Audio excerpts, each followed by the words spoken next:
यह निर्णय लिया गया है कि सभी एजेंसियों को यह सुनिश्चित करना चाहिए कि विद्रोहियों के खिलाफ अभियान चलाते समय भविष्य में ऐसी कोई दुर्भाग्यपूर्ण घटना की पुनरावृत्ति न हो।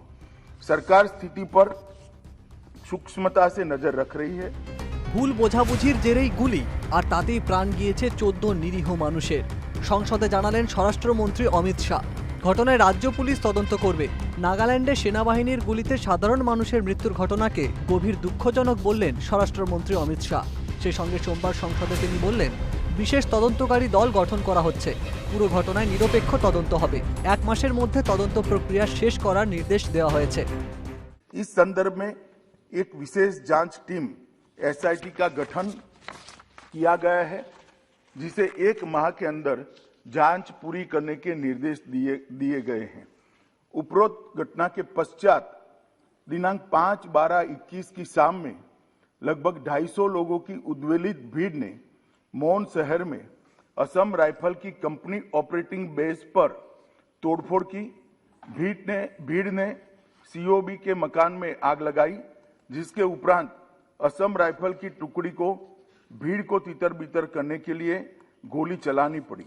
इसके कारण एक और नागरिक की मृत्यु हो गई और एक अन्य घायल हो गया। प्रभावित क्षेत्र में किसी और अप्रिय घटना को रोकने के लिए अतिरिक्त बलों की तैनाती कर दी गई है।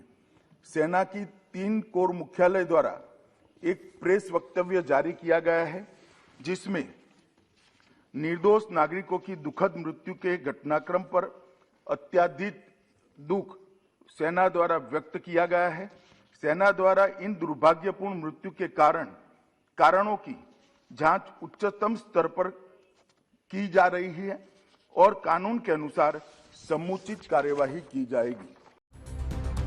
নাগাল্যান্ডের ঘটনা নিয়ে সোমবার সকাল থেকে উত্তাল ছিল সংসদের উভয় কক্ষ, লোকসভা ও রাজ্যসভা। বিরোধীদের হট্টগোলের জেরে বারবার মুলতবি হয়ে যায় অধিবেশন।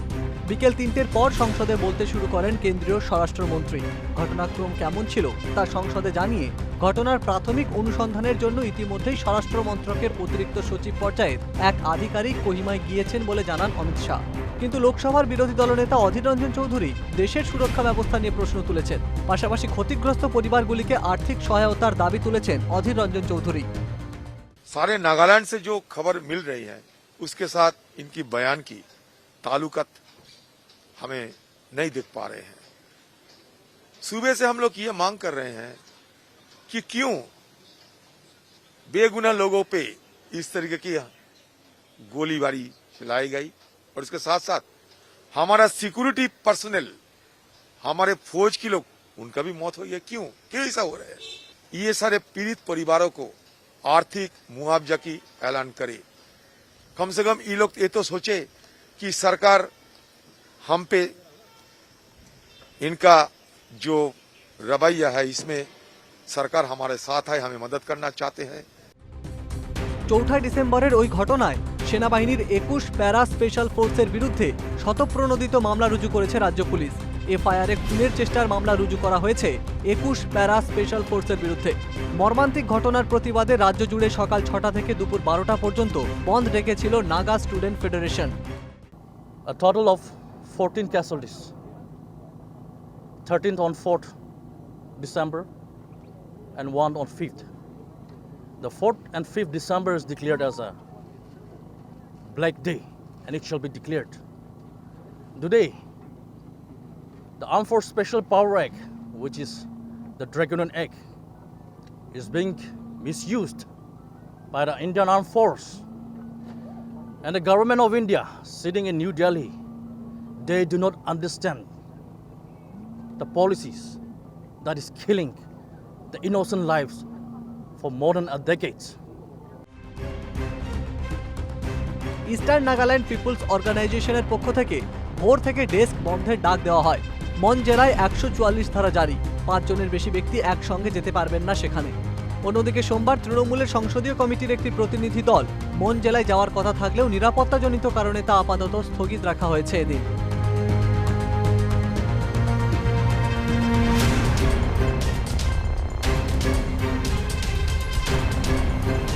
নাগাল্যান্ডের মর্মান্তিক ঘটনার পর আপস পোক্সো আইন প্রত্যাহারের জন্য কেন্দ্রের কাছে প্রস্তাব দেবেন বলে জানিয়েছেন সে রাজ্যের মুখ্যমন্ত্রী নেই পিউরিও। ক্ষতিগ্রস্ত পরিবারগুলিকে 5 লক্ষ টাকা করে দেওয়ার ঘোষণা করেছে নাগাল্যান্ড সরকার। মুখ্যমন্ত্রী জানিয়েছেন কেন্দ্র সরকার 11 লক্ষ টাকা দেওয়ার কথা জানিয়েছে। नहीं, हम होम मिनिस्टर से बात किया, वो उन लोग का बहुत सीरियस से ले रहा है। उन लोग को इस कृषि का 11 लाख दिया और भी 5 लाख दिया और इंश्योरेंस को 50,000 दिया। SPA तो ये जो हम लोग भी हमेशा गवर्नमेंट ऑफ इंडिया से पूछता है ये कि ये रिमूव करो, इसलिए हम हिंदुस्तान है biggest democratic country in the world and this is a draconian law, so it should be remove from our country. There can be many laws which can handle, but this is blackened the image of our country. That is my feeling. এদিন সংসদেও ক্ষতিগ্রস্ত পরিবারগুলিকে আর্থিক সহায়তার দাবিতে সরব হয়েছেন নাগাল্যান্ডের NDPP সাংসদ টি.ইএফ থমি। Last few years, there is no such incident in Nagaland. And Simon district is bordering Myanmar. But the incident where 13 innocent coal mine laborers were killed last night is along the Assam-Nagaland boundary only. And the Armed Power Special Act is within 20 kilometers along Myanmar border only. All the Naga undergrounds have negotiation with Government of India. Bureau report, Calcutta television network.